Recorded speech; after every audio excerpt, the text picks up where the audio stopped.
Welcome to the Litigation Psychology Podcast, brought to you by Courtroom Sciences. Dr. Steve Wood. You know, we do a lot of these viewer listener mail episodes, and those are fun, but I think today's episode and today's topic is just one of my favorites. Today, we're going to be talking about defense verdicts in cases. And here to talk about one of his recent cases is Jeremiah Byrne from Frost Brown Todd in Louisville, Kentucky. Jeremiah, how are you? Good to see you again, man. Doing well. Great to be on here. Thank you for having me, Steve. Yeah, I want to do a deep dive today on the recent case that you and I worked on, but more so hear from you because you did a lot of the heavy lifting. You're the one that took it to trial and ultimately got a defense verdict. But I want to kind of start at the beginning, just talk about the case. What are kind of the general case facts? Now, I don't want you to mention names or any of that stuff. You can mention as little or as much as you want, but just kind of give the listeners and viewers a high level overview. Sure. So, this is a dram shop case, and for those that don't know or don't remember from law school, dram shop is a case where there's been a service of alcohol to someone at a bar or a restaurant, and then that person goes out and either hurts themselves or hurts somebody else. So that's a good chunk of my practice, and we've got a pretty good team here at Frost Brown Todd that defends those. So in this particular case, that was in Georgia, we have a woman who comes in to a restaurant on a Tuesday evening, and it was in the sort of middle of COVID. If you think back to June of 2020, and she was getting a to-go order at this restaurant. So she comes in, her to-go order is not ready, and she says, okay, I'm going to order a beer while I wait. So she orders 1 pint of a light beer, and she waits for her to-go order. And the to-go order comes, she finishes her beer, and she walks out the door, pretty uneventful from the restaurant's perspective. Things change at that point. She then drives to her boyfriend's house where she was going to spend the night. She's also 38 years old, so it's not as if there was a problem with the service of someone underage. She's 38. She starts driving pretty erratically right after she leaves the restaurant. A couple of eyewitnesses see her driving erratically. At some point, she then, going around a slight curve, hops the curb, goes up onto the sidewalk, and hits a 13-year-old, sorry about that, hits a 13-year-old kid who was weed eating right on the side, or not right on the side of the road, but close to the side of the road. Hits him, sends him about 20 feet in the air. Also hits his father, who was cutting the grass as well, and it gives him a pretty bad break injury on his leg, and then flees the scene. Unfortunately, the 13-year-old died from his injuries. The father witnessed that and had a pretty serious break. The driver then goes to her boyfriend's house, which is in sort of a urban area, but a remote part of this urban area. And according to her, tries to kill herself with prescription pills and Fireball whiskey. Police then call because the boyfriend calls in a suicide attempt, and the police say, hey, this is the car we've been looking for that just hit this kid, and they arrest her. And about 2 hours after that, 3 hours after she was in the restaurant, they take her blood, and her blood alcohol level, lo and behold, is 0.176, which is extremely high, more than twice the legal limit. So that's where the case came down to. Our side was she didn't drink before. She was normal when she got into the restaurant. The other side's case was she was hammered when she came in, and you served her this beer when she was already drunk. So that's where the case sort of folded. And the main allegations on it, being as a dram shop case, kind of what were the main allegations, and then ultimately what was the damages that they were seeking when it went to trial? Sure. So the main crux of the plaintiff's case was the restaurant served this woman when she was noticeably intoxicated. That's the standard in Georgia. And then there was a little bit of a legal issue that came up at the tail end where plaintiff said, we get to apportion fault, or the jury gets to apportion fault to the driver and to the restaurant. But regardless of what that percentage is, the driver, or the restaurant has to pay the full amount. We lost that in a legal battle right before trial. So that was the sort of risk that came up towards the tail end. Damages they were seeking in their papers, 95 million. Ultimately, at trial, they asked for over $47 million. Wow. And we'll get to that too. And I want to talk about how kind of the jurors responded to that. Obviously, we know that it ended in a defense verdict, but I'll be curious on what the jurors thought about that request. But I want to talk a little bit about, you and I got together and did a little pretrial research on this. So I want you to talk a little bit about that. And then ultimately, what did you learn? What did that pretrial research help you do as far as structuring the case thematically, how to address witnesses, how to address how you're going to, talk about things in opening statements and kind of formulate the case? Sure. So we were confident in our case. We believed that we had four things which were really strong in defense of a dram shop case. We had great surveillance video. The video of the woman coming in, going to the bar, ordering the beer, drinking the beer, walking out. It was clean, crisp, great for us. We had an excellent bartender. She, sometimes in dram shop cases, in the service industry is sort of transient. You have ex-employees, that sort of thing. You can't find them. She was excellent. She remembered this patron right away when she was talked to, had a consistent story, excellent witness. We had a really good manager who took responsible alcohol service seriously, excellent manager. And then maybe most importantly, we had a low drink count. We don't have a lot of cases that we handle where there's one beer, one light beer at that. So we had those four things going for us, but we didn't know whether we were just living with the case too long and we're overplaying the manager and the bartender. So we got with you all, and we decided we were going to do this mock trial. And to your all's credit, you and Bill, you sort of convinced me to do something I'd never done before. I had always done the clopening format of a mock trial, and it gives you some evaluation of video evidence or video depositions and witnesses, but doesn't give you a great impression of it. So we did the opening, I think it was like 20 minutes, maybe 30 minutes. Then we did 20 or 30-minute clips of witnesses. And then we did closings. And so it was a little bit different than the norm. And then you all were asking the mock jurors questions along the way for each sort of station in that mock trial. And what it really did, we ended up doing the video of the surveillance video as one of our quote unquote witnesses. And then there was a body cam video of this woman after the accident, which was really different than when she was in the video at the restaurant.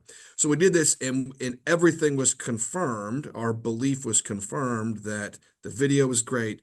Our bartender was great. I don't know that we had a lot of confirmation of the manager, but those things were good. So I took it as, okay, we were right. We need to play this up. And then sort of after the mock trial, I was talking about the opening statement. We were limited to 30 minutes, and I'm trying to be brief as much as I can. But I was really uncomfortable with playing 14 minutes of video in opening. You suggested that we do it. I thought about it. I think I came back. We had another call, and I'm like, am I really going to sit there in silence for 14 minutes staring at these 8 jurors in total silence because there's no sound in the video? And you were like, why would you not play your best evidence? And we did it. It was the most uncomfortable 14 minutes I've ever had in a courtroom when it happened, but it was golden. Everybody, I think the silence actually played into it. Everyone, the jurors, the judge, the plaintiff's lawyers, they were just focused on every little aspect of this video for 14 minutes. and we kept playing it up. We didn't hide anything. So every time plaintiffs would say, "Oh, look at this. She does this," and here in the video, or one of their experts would say, "Oh, she does that or this." We got to stand up and say, "We showed that to you. We at the very beginning, start to finish, without commentary." So that was a really good. I think the mock trial convinced us that our original thought was right, but then you really helped me get over that emotional hurdle of playing 14 minutes of silence and a 30-minute opening statement. Yeah, and that's one of the things, right? The jurors just kept talking about that and going back to that. And you at least in the mock trial, I don't know how it played out at trial, but they were looking at everything, right? They were looking for, let's see if she does something that looks like she's drunk. Let's see if she spills her beer. Let's see how she walks out. Does she stumble? All these things they were looking at, and there just wasn't anything there. I think that's why I thought it was very powerful. There wasn't when the plaintiff's experts sort of tried to pick something out, we were able to sort of sarcastically examine them, and they looked a little foolish with those experts. And I don't know if they've even told you this. We got a question from the jury during deliberations, and it was, "We want to see the video again." And I had thought, okay, they're going to send the video back and they're going to play it in their deliberations. No, the judge brings the jury back into the courtroom, and everybody sits there, all the judge, the jury, all the lawyers, and in silence they play it again. Another 14 minutes silent, and we could hear the jurors sort of whispering to themselves, which I think made everybody nervous because we were Yeah. thinking, okay, are they looking and confirming there's nothing? And the plaintiffs were like, are they think, oh, they're saying, oh, they're showing this person, here's this or here's that. Uh, Ramped up the nerves a little bit, but it clearly was the focal point in the juror's mind. Yeah, and I think one of the other interesting things too, at least from the mock, was there was some jurors too that thought, well, I can't see anything because she's kind of blocked by the tabs, or they said maybe she went into the bathroom because she goes to the restroom, correct, at one point, and then she Mhm. goes in there, pukes, and then comes back out and has more drinks or finishes her drink, which I always think is interesting too, how jurors can take stuff and kind of run with it when they're trying to fit into their own narrative. They definitely did that in the mock, and then in some of our questions, three of the jurors talked with us afterwards, and but they all said, look, the video was really the star of the show. Our bartender was excellent as well. They these plaintiff lawyers were very good, and they did some really excellent arguments, including one in closing that I sat back and thought to myself, "Man, that's a pretty good argument." It was and I told the plaintiff lawyer afterwards, it was the one time in the case where I was like, "Ugh, a reasonable person could get to where they want them to go." Um, but they went at the bartender a little bit, sort of said, "How do you remember this one patron?" And she is so nice and solid and believable. And I think it sort of hurt him a little bit because I was able to say, they're calling her a liar. They're make no mistake, they're calling this young woman a liar, and that didn't play well with the jury. Yeah, no, I remember she was definitely solid, and she was definitely a favorite of the jurors, which to your point, we don't always have that. No, So that helps no. out. So we kind of, you did the research, you structured, we kind of had a game plan. You and I had talked and stuff. Now, as you're going into trial, what was kind of your overall defense theme? Because I know some stuff came up in the mock that you were going to use. So the question becomes, all right, well, if she wasn't drunk and she wasn't, you know, severely intoxicated at the time, how the heck did she end up hitting these two individuals? We sort of flipped it. Going in originally, I thought, all right, we're going to focus on the 14 minutes she was at the restaurant. That's the key. One beer, 14 minutes, no signs. We're not liable. That's what the law says. And sort of that was the main thing. Then going into the mock, I said, well, let's test whether we have to prove what happened here. Because we were worried they're going to say, okay, well, alcohol caused the accident. You served her alcohol. You're involved in this somehow, even a little bit. So we wanted to, in the mock, I think you suggest we flip the arguments and we start with texting and driving caused the accident, and secondarily, she was not intoxicated when we served her. And I think it worked in the mock, but they were more focused on that 14 minutes in the restaurant and the video and the bartender. So the mock sort of told us, okay, let's flip it back. Yeah. And we did, because I thought we could win even if they believed the jurors mock or the real jurors. We could win even if they believed she was intoxicated, if she still wasn't noticeably intoxicated at the restaurant. So we did flip that in the trial, but we did show that she was texting and driving. There was forensic evidence showing texts going out and coming in around the time of the accident. We caught a couple breaks with some cops who went probably a little too far with how close those texts were to the wreck. There was like a 3 minute gap or 3 minute range when the accident could have happened, and a couple of cops said, okay, yeah, that was right when this was happening, so we got a little break there.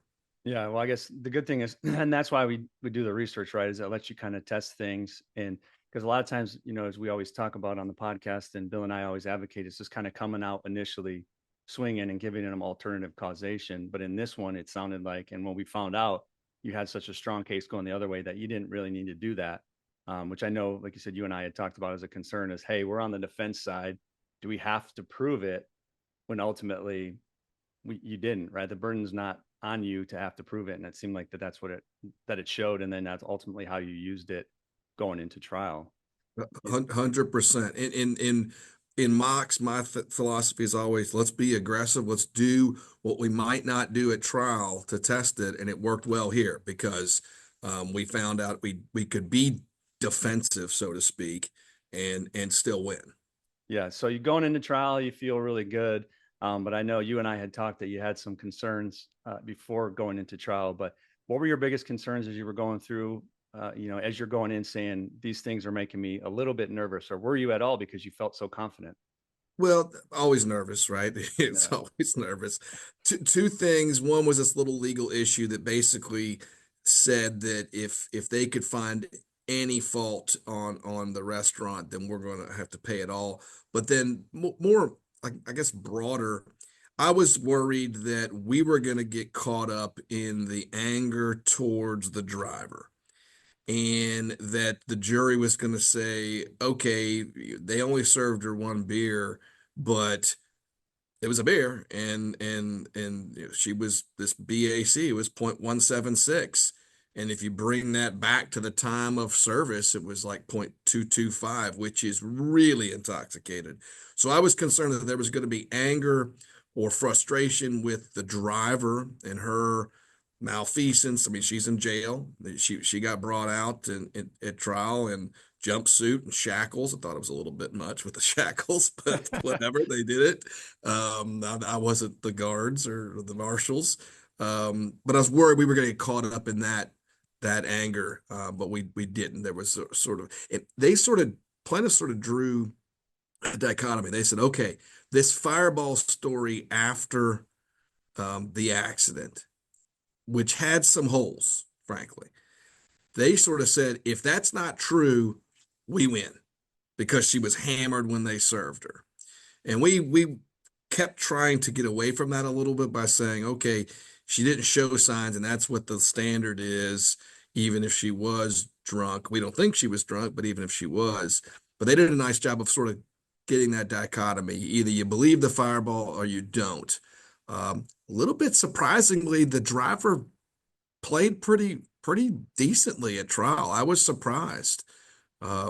She did not come across as horrible. She not a victim either. She took the appropriate amount of responsibility. So it was sorry. I want to talk two questions really around that, and we'll get to the fireball story because I want to talk a little bit about the fireball theory that everybody was so interested in. But one of the things you and I talked about was when you said the jumpsuit, whether or not she should Right. Yeah. testify in the jumpsuit or whether she shouldn't. And we ultimately landed on the fact that she should testify in the jumpsuit. I want you to talk a little bit about that, about why we thought it was so important for that, and what plaintiffs were ultimately trying to do by kind of linking us with the driver. Yeah, we were back and forth on that, and the judge, I think, was so used to criminal defendants, and they take extra precautions to make sure that they don't appear guilty by coming in the jumpsuit. Um, I think we ultimately said we were okay with her being guilty. She was guilty. She pled guilty to reckless driving, and we ultimately were all right with that. And we wanted to make sure we distance ourselves. And I think I talked with you the weekend before the trial started about making sure we distanced ourselves and went at her quite a bit. I had everything planned to do that, but she gave me everything politely. So I didn't have to impeach her. I didn't have to well, I impeached her once, I think, but it wasn't I didn't have to go hard at her because she was really she had read her deposition. I didn't think she had. She knew everything. So if I was a little bit off, she would correct me with my question and say what she said in the deposition. So she played all right. Wow. And I think one of the things that's just knowing you, that's a testament kind of more of your personality, that I think a lot of times defense attorneys think they have to go at witnesses hard. They have to have the theatrics. They have to really beat up on a witness and go in for the kill and then ultimately crush them. Didn't sound like you needed to do that here or thought it was appropriate. No, one, it's not my style. It's not my personality. So it would be hard. My sort of style and trial is I'm fairly calm. I'm fairly polite, even with witnesses who are being jerks. I think the jury appreciates that. And then if I have to get angry, it's not really angry. I sort of get sarcastic more than anything else. It's sort of my personality. The jury perks up. They're like, "Oh gosh, that guy's been quiet for 4 days, and now he's sort of poking fun at this person," which is sort of the way I'll handle people who are being jerks. Yeah. So let's go back. Let's talk about the fireball theory, the fireball. Talk a little Oh, bit about the fireball story and then ultimately how it played out at trial. And if the jurors, when you had an opportunity to talk to them, we'll kind of save all of the thoughts there. But did they mention anything about the fireball when you talked to them about how they integrated that into their thought process? sure. So first of all, Fireball is terrible use of whiskey. I'm from Kentucky. We don't use whiskey that way. It should be in bourbon and not cinnamon shooters. It's just an abomination in my personal opinion. But um, Fireball, I think at the end of the day, it was a focal point, especially the plaintiff's case. So we got into toxicologists and how much Fireball, and there was a lot of math. And I've got a close friend of mine who's tried a lot of cases with me who's a math major, and I'm like, anytime you're talking math, just shut it down. No one listens. It's difficult, and he always jokes at me. It's just because I don't understand the math, but which is both true. Both of those are true. But we got into how many milliliters, how could she have gotten to this BAC, and the way it played out is with when you're calculating blood alcohol content with these toxicologists and you don't have a blood test or a breathalyzer, really a blood test, but even a breathalyzer gives you some data. It's a lot of estimations, and you're taking a lot of ranges, so the math is not precise, and lawyers can sort of fit in things. So plaintiffs were able to say, okay, her story about how much Fireball doesn't get her to 176.176, so she had to have had more alcohol before she walked in. And our thought was we also got them to say, yeah, close, maybe, almost got you there. Yeah. So it sort of neutralized the Fireball by the toxicologist and the science itself. Ultimately, it didn't matter to the plaintiff or to the jurors. They were looking at what happened in that 14 minutes at the restaurant, and after that, really didn't matter. Interesting. So let's talk damages now too. You had talked about how the plaintiffs were asking for a significant amount of money. How did that play out in openings with them asking? And then did you counter anchor? How did you address damages throughout the case?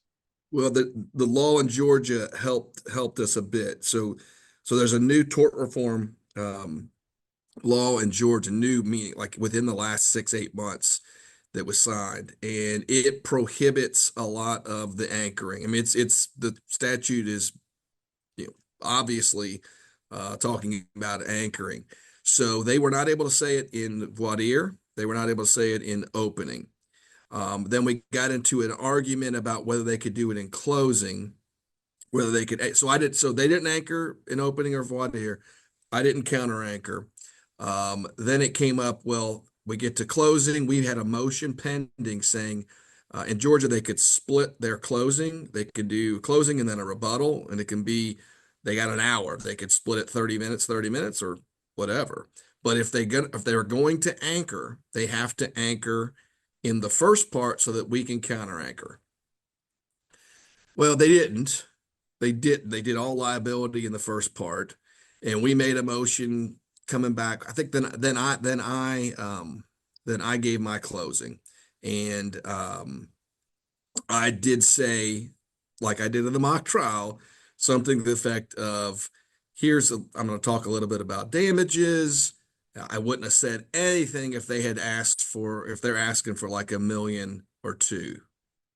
And then I moved on to talk the couple of damage categories that we had some critiques on. We got a few damage categories thrown out on directed verdict, so it was a little bit narrowed, and so I just threw it in like that, very subtle.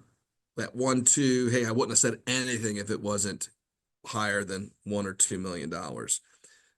Then we go to lunch. We come back and we argue they can't talk damages at all because they didn't talk about it before. Plaintiffs were panicked. Judge, I shouldn't say that. They appeared panicked to me. The judge goes back to read something, comes back and says, nope, I'm gonna let them do it. So it ultimately they got to do everything they wanted to do. And they did have a big number. They did some, I mean, it was really brilliant in my mind from the plaintiffs' counsel, sort of something I hadn't really thought of. They said, all right, 176 was their BAC. The one light beer was gave her like 0.025 to the 0.176. So that's about 8%. So just put 8% on the restaurant and put the rest on the driver, knowing that we were going to have to pay all of it. Right. So I thought to myself, if there's someone on the edge in this case in the jury, that would be a reasonable argument to me. And I sort of sat there, I was like, oh, that's pretty creative. I Yeah. like that. So We give plaintiff attorneys a lot of grief, but there's some good ones out there that are very good on their feet.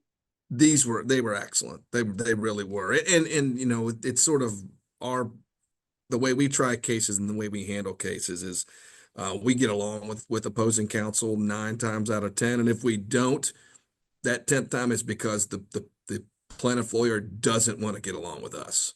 And it's affirmatively trying to make it adversarial. So Yeah. So I guess when did you see a sense in the trial where you kind of knew the tides had shifted and you thought we have a pretty good chance of winning this, or were you basically nervous all the way up until the end?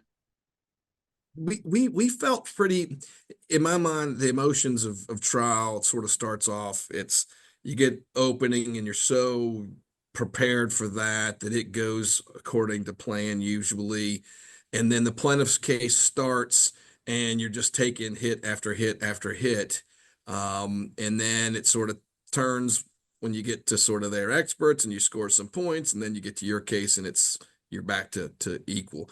We started off pretty strong. Their first witness was our bartender, and she did a really good job, even though they scored some points with their what they were calling her a liar, which is not ultimately not a great thing. Then our manager got on next, so this is like day 3, and he killed it. He killed. He was our corporate rep. He had been there the whole time. Super sophisticated, very long time employee of this restaurant chain, and did a great job. I think at that point we had them on the run. After that, they were struggling because experts at trial, I always think they're great, but the other side gets a couple of points, so it's never a whitewash. But I think our manager's testimony probably was the point where I thought, okay, now we've got them. We're going downhill now. Excellent. I think one of the other things you and I had talked about, I know that was probably a difficult moment for you, was you had the parents get on the stand, and then Mm. it was like, okay, how hard do I go after the parents? And then also, do I show some sympathy? Do I show some empathy? Talk a little bit about how you handle that and how you felt doing it and how it kind of played out. We took, I think we talked by email a couple of times that the week of the trial. So they were going on the Friday of the first week of trial. And it was mom, dad, friend who was there witnessing the accident, three or four aunts, right? And we had a couple of points to score with the father, mostly on income, his income, whether it was this amount, and a couple of other things. Not that big a deal. If this is a case where we thought it was a purely damages case, okay, we're going to ask him about his income. So we went back and forth, and I think we you were just like, well, if you're going to score points, be polite. Maybe you express sympathy, maybe you don't. So I didn't express any sympathy towards the family in voir dire or opening. Then we get to their testimony, and the decision was we weren't going to ask them anything. It was the father's story is a dramatic story. He was, I mean, a horrible situation here. The kid is hit. The father is army crawling to his kid who's dying. I mean, it's just a horrible, dramatic story. And we all thought in our group, there's no way we can get up and ask him about what he filed in taxes in 2019. We just can't do it. It even if it would score points, it's not gonna work. So Nate Fowler, my partner, young partner, who's trying his first case with me, and did a great job. He was in charge of that. Every single witness for an entire afternoon, really a whole day, we stood up and said no questions, no questions. And every juror that we talked to really appreciated that because no one denied it was a terrible situation. So that played well. It was the right call. I appreciate you sort of talking me back from scoring points on tax returns. And then in closing, at the very beginning, I started with why is the restaurant here? Why are we here? And then I hit in. This is no doubt that it's a sad story. It's a terrible thing. Nobody here is saying they have not gone through a lot. But why is this restaurant here? And that worked well. That worked well. Yeah, I think that goes back to what I've always preach is about being genuine, in that sometimes if you would have got up there and got the parents on the stand and the first thing you would have said is, oh, I just want to let you know how sorry we are and stuff. I mean, I've seen that backfire and it almost seems disingenuous. And that was my concern, right, that you and I had talked about is I didn't want you to see disingenuous that you were trying to score points or like manipulate the jurors by doing something like that. So I'm glad that it turned out that way. And shout outs to Nate, who is, like you said, a young attorney, but he's sharp. Nate did great. Nate had been at trial with me before. This was the first time he had been taking witnesses, sit in second chair, and it was sort of funny. I did voir dire the first day. I did opening. I did the bartender. I did the manager. So now it's day three, 1 o'clock in the afternoon, and it's an eyewitness who saw the woman driving, so completely no dog in the fight, and she was a really nice woman, really nervous. They give their direct. Nate gets up. First time he stands up, and I can tell all the jurors like, oh, he's going to say something. And he gets up. He gets up there, and he says, "Thank you for being here. I've only got 2 or 3 hours worth of questions." And the entire courtroom erupted in laughter. And the woman, the witness, sort of relaxed a little bit, and the judge was like, "You better not be serious, Mr. Fowler." And I told him after, I said, that was, you know it's really difficult in the courtroom to use a little humor. You did it and it worked. I said, I'm glad it worked. But he really showed his own personality in the first witness he had. So he did a great job. That's Excellent awesome. job. That's Yeah. awesome. So, you finish, you get a defense verdict, and then you said you had an opportunity to talk to the jurors. Kind of walk us through what were the questions you asked, what was the information that you got, and then how did you field? Did it match up to what you thought? And then was it kind of give you an insight as far as how to handle future cases? What was kind of the overall feel from that? It did. I always have someone else ask the questions. I don't feel they tell you the truth to your face. So whether it's good or bad. So we didn't know how this judge was going to do it. The judge announced after the verdict, anybody who wants to stay, I'll let them stay, and then you can send people back to talk to them. So I sent our local counsel, Jay O'Brien, who did a great job at the trial as well. He went back and he asked a number of questions, and the key things were just what we thought. It was the video, really the video, number one, that sealed the case early on. I think all the people said, even the couple people that needed to be convinced there was nothing in the video, not that there was something else. So that was key. We got that they really appreciated some of our visuals that we used throughout the trial, or timelines. We had a clear timeline of this woman's day before she went to the restaurant. It was packed, it was busy. There was lots of witnesses who saw her and talked to her and didn't notice anything. And that worked really well. They appreciated that. And then at closing, I got to stand up there and show that timeline with a huge red mark around it saying they got nothing. This is a hole in their case. They lose because they haven't shown her drinking. And just to show our team sort of concept, that idea of that hole in their case came from our trial tech, Lewis Bowman, who I think is the best trial tech on earth. He doesn't just sit there and run PowerPoint and trial director. He is actively involved. He gives me, when I'm prepping for closing, he gives me a 4-page single spaced rundown of his points he thinks I should make. And it's very valuable. And I called it a gaping hole in their case. And the trial team sort of made fun of me. I'm like, I thought that's what he said. He goes, no, I said hole. Look at the thing. I called this gaping hole, but this big red circle in the PowerPoint that said they've got nothing here. And it worked really well. They loved the visuals, and then they really liked our bartender and manager. Oh, They did. I don't know if we didn't ask because I wasn't back there, or they didn't offer it. They weren't really offended, or didn't say they were offended by the big ask, the big number. So I thought that was appropriate. They tied it pretty well to some. They did the days thing.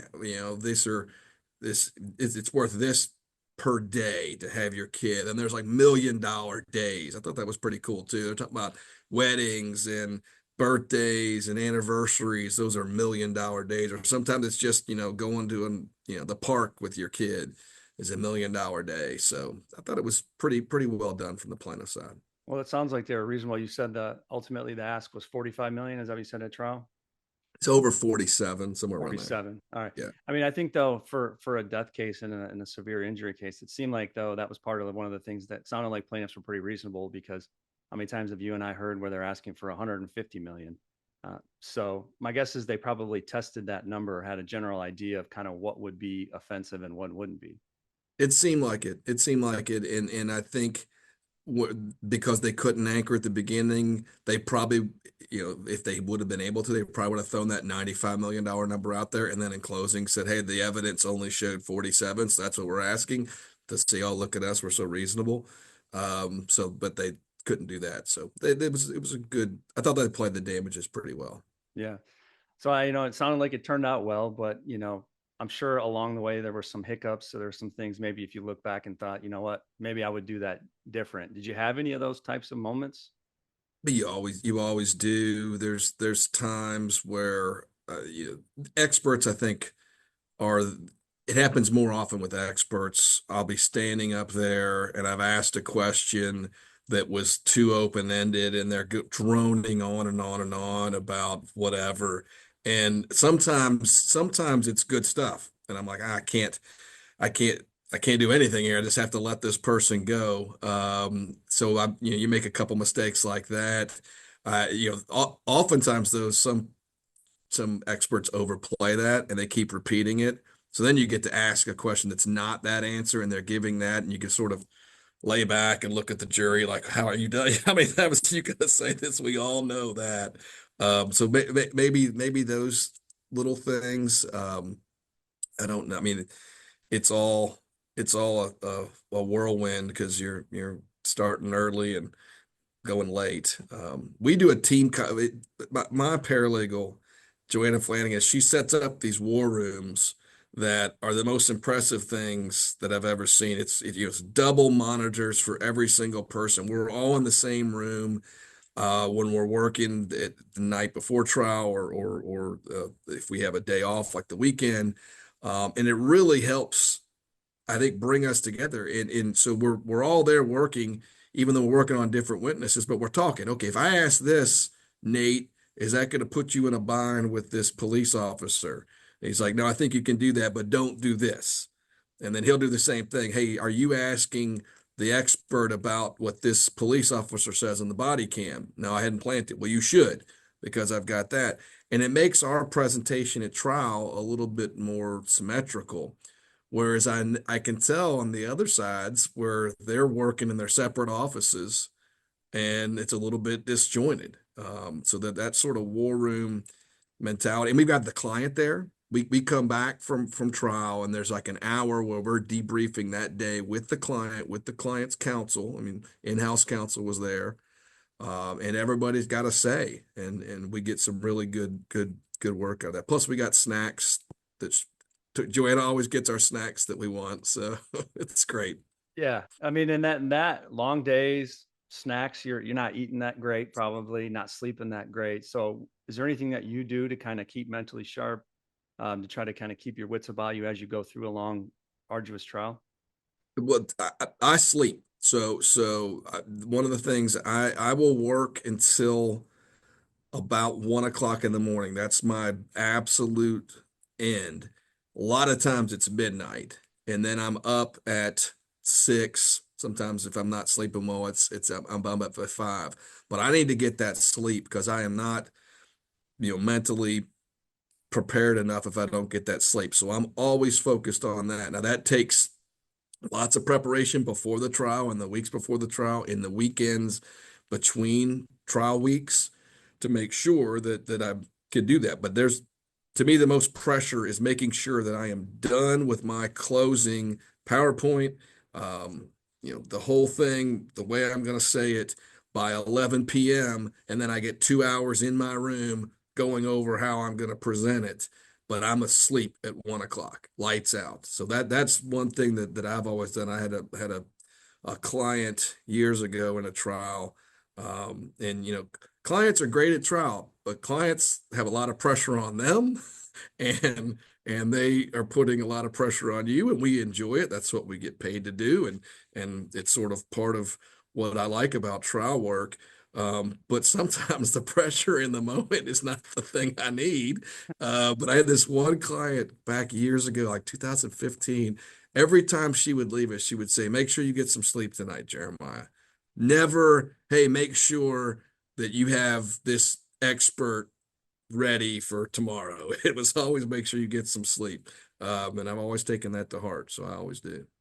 Yeah, and I know, like you said, you had Nate, who's great, and then I know a lot of our listeners and viewers are, you know, associates or new partners, kind of younger in the profession and stuff.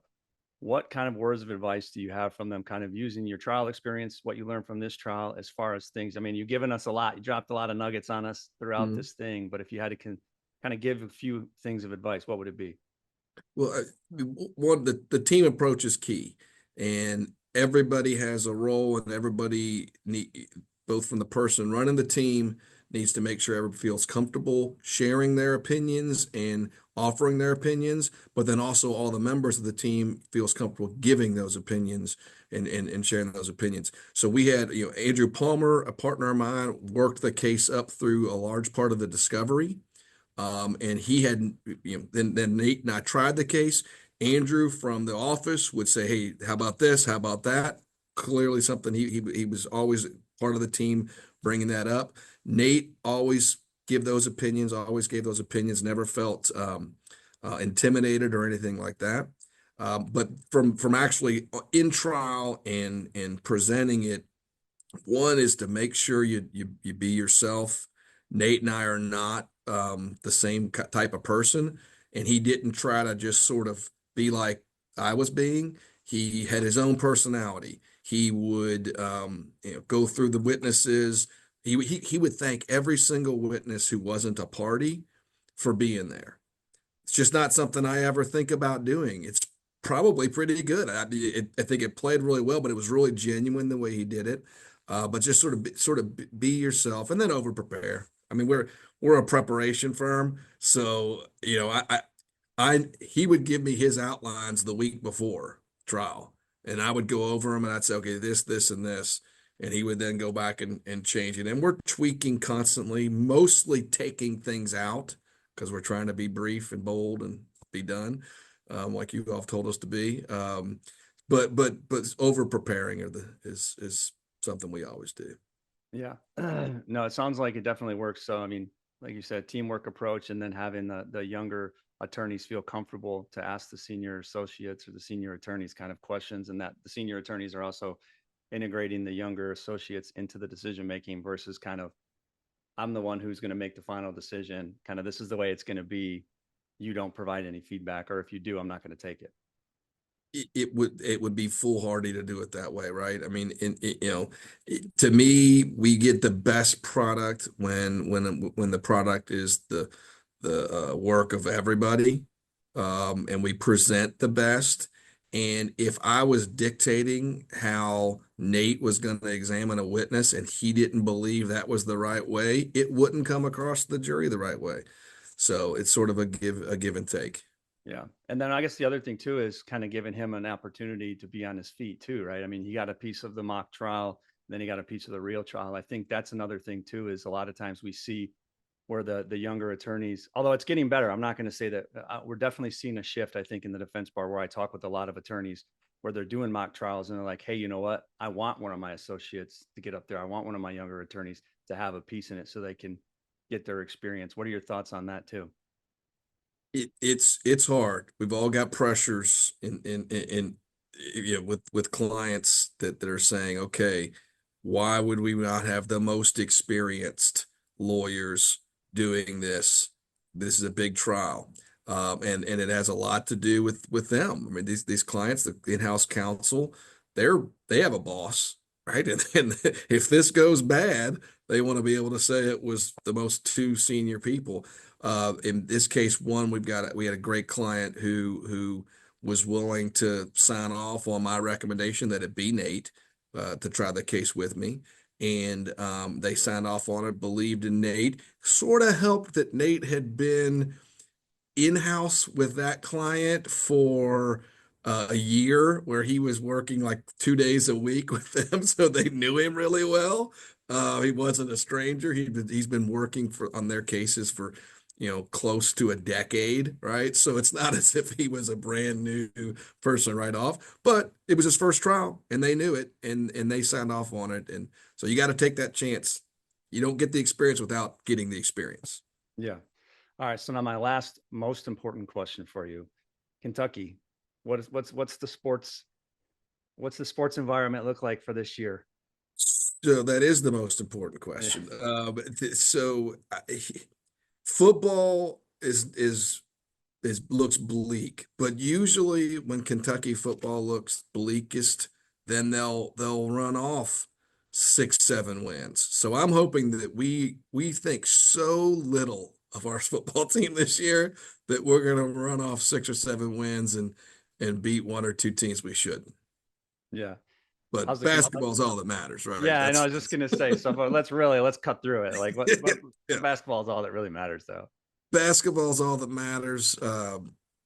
Mark Pope, who I graduated with, we were right next to each other at UK, and we threw our hats up and we shared an embrace. I don't know if I've told you this story. You I've have never told told me that. Yeah. so he was right in front of me. He had just won the national championship in '96. I was graduating. We throw our hats up and everybody's hugging and I hug him. And then I saw him like last year at some sort of luncheon meet and greet. And I told him the story. I'm like, you probably don't remember this.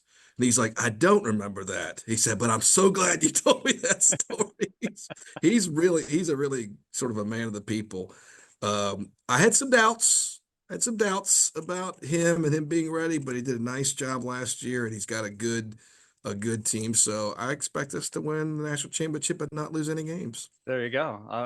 I'll definitely, you and I will be chatting as the March Madness goes through. Hopefully it'll turn out better this year than it did last year. Yeah. I think we play Michigan State. I think in the Champions Classic this year, it's Michigan State. I'm certain of it. So Oh, that'll well be a then, fun game. Yeah. well, there's definitely be some trash talking going back Oh yeah. and forth. Oh yeah. We're hopefully Michigan State will look good this year. We're retooling and hopefully we'll come back, and we've kept Izzo, which is good. They Yeah. keep everybody wants to keep stealing him, but he's too loyal to the university, which I think just endears him even more. That Oh I yeah. mean, this guy could run for mayor of East Lansing and win by a landslide. Oh, I see. I'm sure. Sure. But speaking of how Mark Pope's a man of the people, you are also a man of the people. So if people want to get a hold of you, if anybody wants to talk to you more, pick your brain anymore, how do they get a hold of you? How do they reach out to you? Sure. I mean, it's probably email is probably the best way. It's JBYRNE at FBT Frost Brown Todd law.com. That's probably the best way. All right. Well, Jeremiah, it's good to see you, man. I love talking to you and picking your brain on things. So I'm going to let you head out. But for those of you, thanks for listening. Thanks for watching on YouTube and all your other kind of podcast platforms. Feel free to like, subscribe, leave us a review. We always are interested in hearing what you think. And join us again on another edition of the Litigation Psychology Podcast brought to you by Courtroom Sciences.